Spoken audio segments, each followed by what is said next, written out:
Good morning. I'm Dan DeRosa with 19 News, coming to you from our digital desk. We're about to take you to a news conference being held by FirstEnergy. There are still about 6,200 customers without power.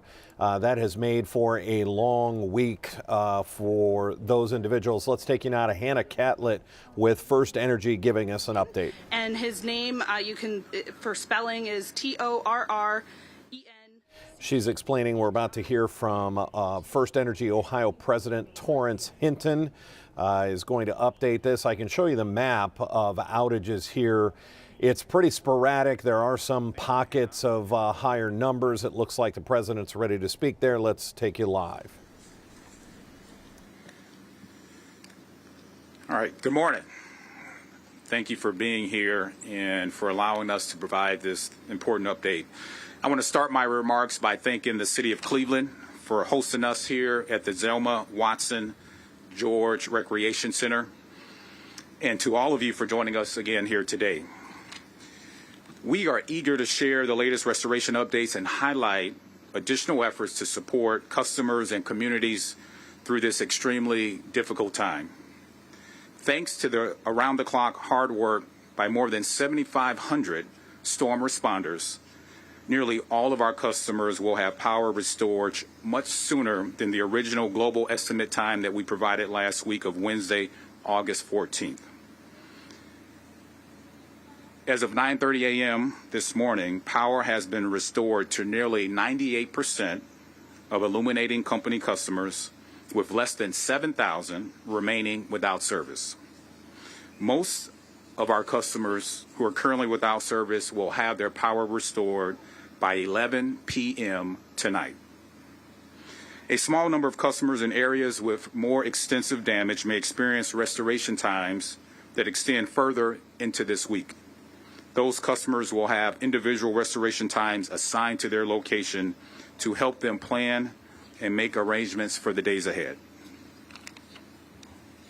Customers can view the current individual estimated restoration time for their particular outage by logging into their account at www.firstenergycorp.com or by texting STAT to 544487 if they are registered for text alerts or viewing the outage map. Again, that's by texting STAT to 544487. We understand that customers who remain without power are frustrated and they are tired. We won't let up our efforts to restore service until every customer impacted by this storm have had their power restored to their home or to their business. Unfortunately, what Mother Nature can destroy in mere minutes, often takes people much, much longer to rebuild. Just to give you a sense and an idea of the extent of damage that we've encountered as a result of the storm, our crews have repaired or replaced about 1,800 cross arms, more than 1,000 cutouts, 400 poles, almost 200 transformers, and about 190,000 feet of wire and cable. For your reference, that's enough wire and cable to cover 526 football fields if laid end to end. As crews continue to work 24/7 to restore service, we are still partnering with Giant Eagle, as well as community service centers like this one here to help provide free water and ice to customers without power. Customers who remain without power can pick up a bag of ice and 2 gallons of water free of charge at several Giant Eagle locations across the region while supplies last.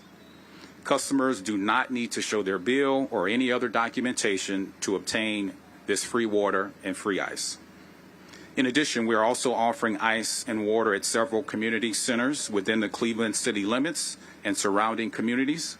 We really appreciate the City of Cleveland and all of the municipalities for everything they've done to help us coordinate these efforts for our customers. Customers can access a list of participating locations by clicking the banner at FirstEnergy's homepage. I want to share a few safety reminders. With some cell phone service still not fully available, we understand our customers might be inclined to approach our crews with questions. For everyone's safety, please let our crews do their jobs and stay away from their work zone. It's a very hazardous job that they perform, and many of them are working on very long hours, or working very long hours while their families are home without power themselves. Trust me, our crews want to make sure that we wrap up this effort strong and as quickly as possible.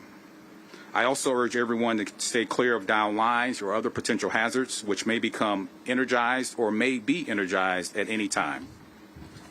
Safety continues to be our very first and number one priority, both for our workers as well as for the public. Our effort is not successful unless everyone gets their power restored and there are no injuries or incidents as a result of this restoration effort, and we can get all of our workers back home to their families safely. Before we close and open it up to questions to the media, I did want to take a moment to offer City Council President Blaine Griffin an opportunity for remarks. So if you would join me, President Griffin, at the stage and the podium, please. Thank you so much, Mr. Hinton. Last week was a very traumatic experience for the entire city of Cleveland. Cleveland City Council feels your pain. We understand that this was one of the most traumatic events in our city's history, and we definitely want to continue to work with FirstEnergy as well as our electric provider, CPP, to make sure that we have a better process to communicate and mitigate any unintentional impacts in the future whenever we have a storm like this in the future. I'd like to thank FirstEnergy for coming today to make sure that the community has an opportunity to get the things that they need in order to try to weather this storm. I still have across the city some patchwork of people that are without power. In times like this, it's important that we collaborate between government and our private sector partners, but it's also important for our community to stick together and work together in order to make sure that your neighbors are okay, to make sure that we have seniors that are looked after, to make sure that if someone cannot get up here to get ice, that you help. This is a time when the spirit of Cleveland, the true spirit of Cleveland, comes through. We really experienced something the likes of that none of us have ever seen before. If talking to Mr. Hinton and others, we've never seen a storm like this since maybe Sandy in the early 2012 or something like that, or 1963. So this is something that is new, something that we're all going to have to make sure that we get together and debrief after this is all over to make sure that we all combine with each other to serve our community the best way that we can. I would tell you that I want to thank the workers that worked an enormous amount of time in dangerous conditions to make sure that they got our community up and powered. And I want to thank our community for being patient, for being safe, but once again for showing the true spirit of Cleveland and looking after each other. Council members have been out there doing everything from riding the neighborhood to clearing tree limbs and doing whatever we can, because as our title is Cleveland City Council, is to go out there and make sure that the community is okay. I want to tell everyone we're going to get through this.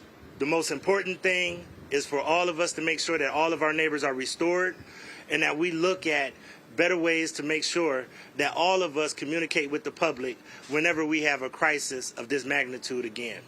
I want to thank FirstEnergy once again for having the foresight and the foresight to come out here and make sure that our community has ice and water. We will continue to make sure we get that message out.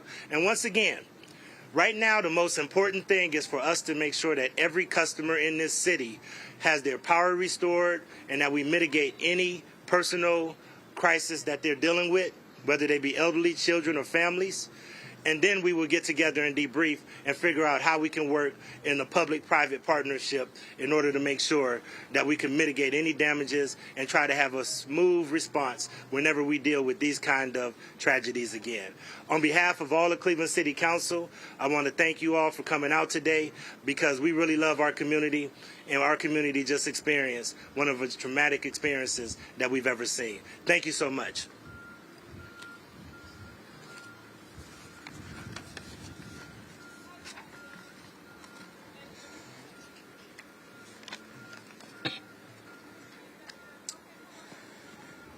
So again, President Griffin, I just want to thank you. Thank you for offering your remarks, and really our sincere gratitude to you, to the council, to the city of Cleveland, and we look forward to continuing our partnership to ensure that we make improvements in communication and continue to do what we can if we were to experience an event of this nature, and I will remind you, a very historic event from a storm and power outage perspective. Again, I know Ohio is the heart of it all, and I believe we've witnessed that in action over this last week. We care about one another, we look out for our neighbors, and we step up when life gets tough. Again, to the elected officials helping their communities by establishing cooling and charging centers, I say thank you.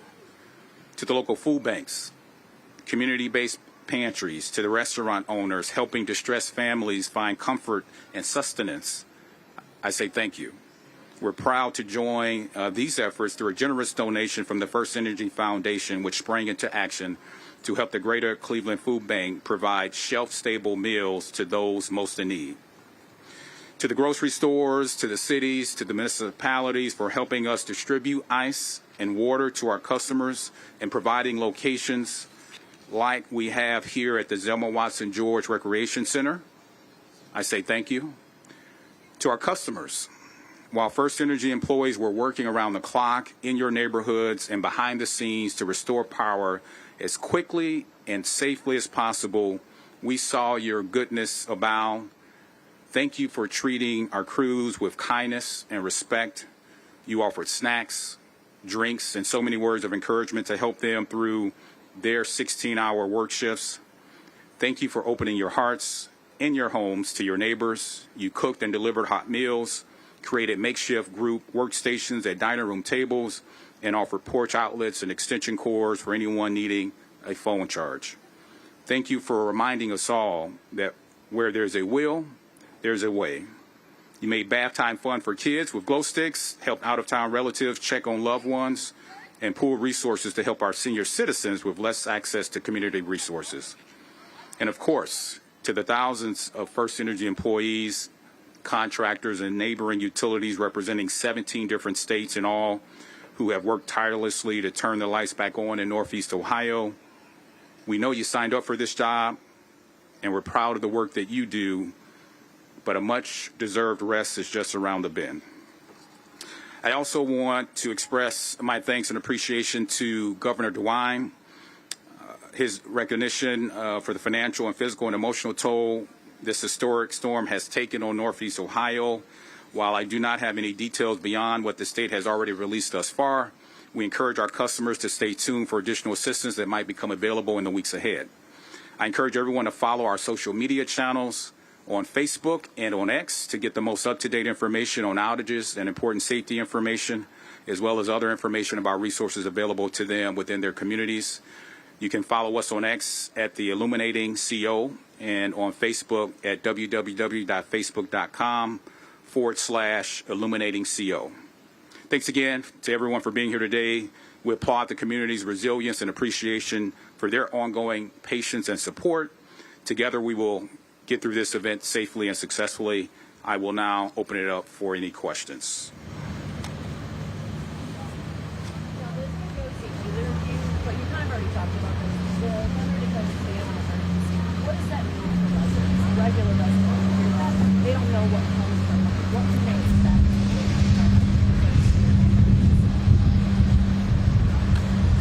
Yeah, so the question was, what does it mean exactly for a state of emergency? And my understanding is there's additional resources that could become available. I'd encourage folks to work with the governor's office and just determine what that may mean. I will tell you very early on, the governor's office reached out to us to see what they can do to help. And we were working with them to determine whether or not we needed any of their help. But with, again, more than 7,000 people coming into this state to assist, I'm not aware of us indicating that we needed help from the state. However, we are extremely appreciative for the governor and his team making that offer. Unless the President Council Griffin has any additional comments, I would encourage folks to work with the state to understand what that may mean today or what may be coming in terms of relief. Sure. And Mr. Benton, did a great job of explaining it. More resources. We still have a lot of downed trees. We still have areas that are impassable. We have a lot of homes that are damaged. When something is declared a state of emergency, it means it allows us to pursue other financial opportunities, whether it be insurance, whether it be replacement of food, whether it be all of the emergency wraparound services that this community would need in order to get back on its feet.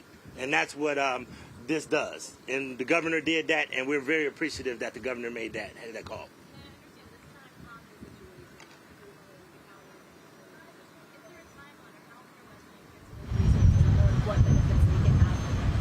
Those are things that we're communicating regularly with our public. I would tell you to look at the city's website. I think the administration has done a great job of really uploading everything on 311. I would encourage everybody to call 311 to really see how they can qualify for those things, and also use 211, which is the United Way first call for help, which allows you to look at what other services that you have. There's a lot of things that the state provides, like SNAP benefits and other things. So we have a lot of people whose food has gone bad. And some people may have homeowners insurance, or they may not have homeowners insurance, or they may have renters insurance and may not have renters insurance. Therefore, by having a state of emergency, a lot of the emergency food supplement programs that the governor just named a state of emergency, they will be able to, in a more efficient way, be able to get some of those items replaced and be able to get support. I'm just curious again, because there were people wondering why it was Saturday. Does that impact at all? And kind of why did the governor wait until Saturday to make that decision? I just wanted to get it from your guys' opinion. Yeah, I don't believe I can answer that question. I would encourage you to follow up with the state. The only thing that I will tell you is that the emergency declaration has to be made by the county. The county is the regional planning unit for the state government, so therefore they took their direction from the county. Part of the problem with this storm is that different areas got hit different ways, and there wasn't always, what happened in West Park may not have happened in Mount Pleasant. What happened in Collinwood may not have happened in other areas. So because of that, I don't think everybody always knew the extent of it, and it was kind of a bifurcated process. But once the county got wind of how much damage, and then I want to commend our state legislators, who our local state delegation, who really urged the governor to do this as well. But the county actually has the official role to create a state of emergency. Those are things that we're going to look at when we debrief, because it may need to be the city of Cleveland that declares a state of emergency whenever something like this happens. But the county is where a lot of those resources that we're talking about, through SNAP benefits, through TANF benefits, through loss recovery, being able to make sure that the insurance market understands that there was a disaster that took place here, that it is officially recognized. Those are things that have to come through our regional planning unit to the state. Thank you. Yes. This may sound kind of silly, but like, what happens to people's bills right now? You know, I mean, obviously the power's out, so they're not gonna have to pay for those days. But I think just like sitting at home, your power comes back on. What would be the process? Does it just pick back up, or? Yeah, obviously right now there's no electricity flowing, so there's no one's collecting a bill at this point. So once the power is restored, then and the meters are safe, the process will restart essentially. Yes.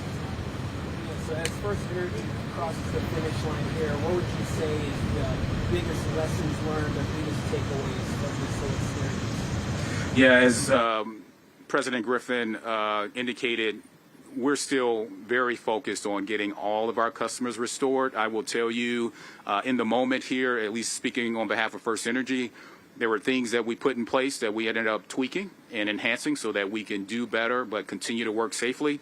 We will have an opportunity once this incident is fully complete to do that debrief and really learn those lessons so that 30 years from now, when the next historic storm hits for FirstEnergy, we'll be even better prepared. Thank you. I know you haven't been on the job long, but we have the date and Wednesday date that everyone looked at. What do you think made up? What sped up the process to get it to Monday? What do you think was the difference that really changed that global estimation? Yeah, it was really teamwork. So that date that we put out, as a reminder, I believe we put that out on Wednesday, but someone can fact check me at some point. And you got to remember, we were early on. and there were resources we were counting on that had not yet made it to our property. So that day was very dependent on resources coming. And then once those resources came, we were able to collaborate and see how we were operating. You know, I give a lot of credit to my team. You know, I would dare say I have the easy job being before you and taking some of your challenging questions. They're doing the hard work. And every single day, they looked at how can we do better than what we did yesterday. And it was that kind of attitude and mentality that allowed us to pull in or pull ahead that original Wednesday date.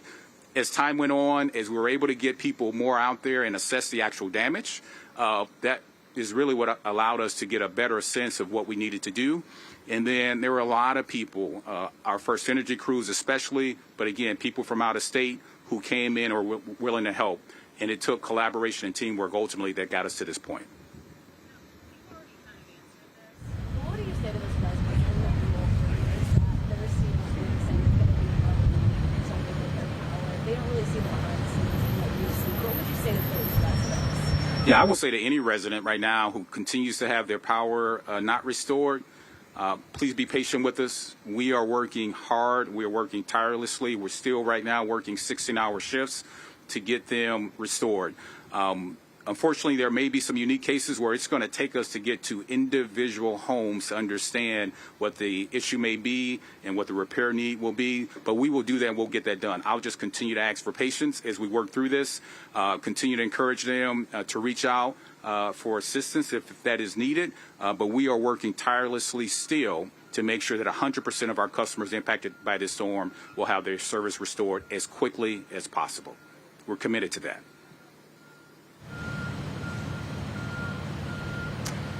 If there's no other questions, I really appreciate your time. I really appreciate you getting information out to our customers. Again, follow up by sharing with them the information regarding our website so they can check on their specific restoration times. I want to also thank President Council Griffin again. I really appreciate your support and us being here. We're going to get through this and we'll learn our lessons and continue to collaborate with the city and the council. Thank you all. Have a safe day. Media for really getting the message out. You guys really did a great job of really making sure that our public was educated and weathered this storm. So thank you to you guys. Yes. Dan DeRosa with 19 News as FirstEnergy wraps up their news conference about the continued outages.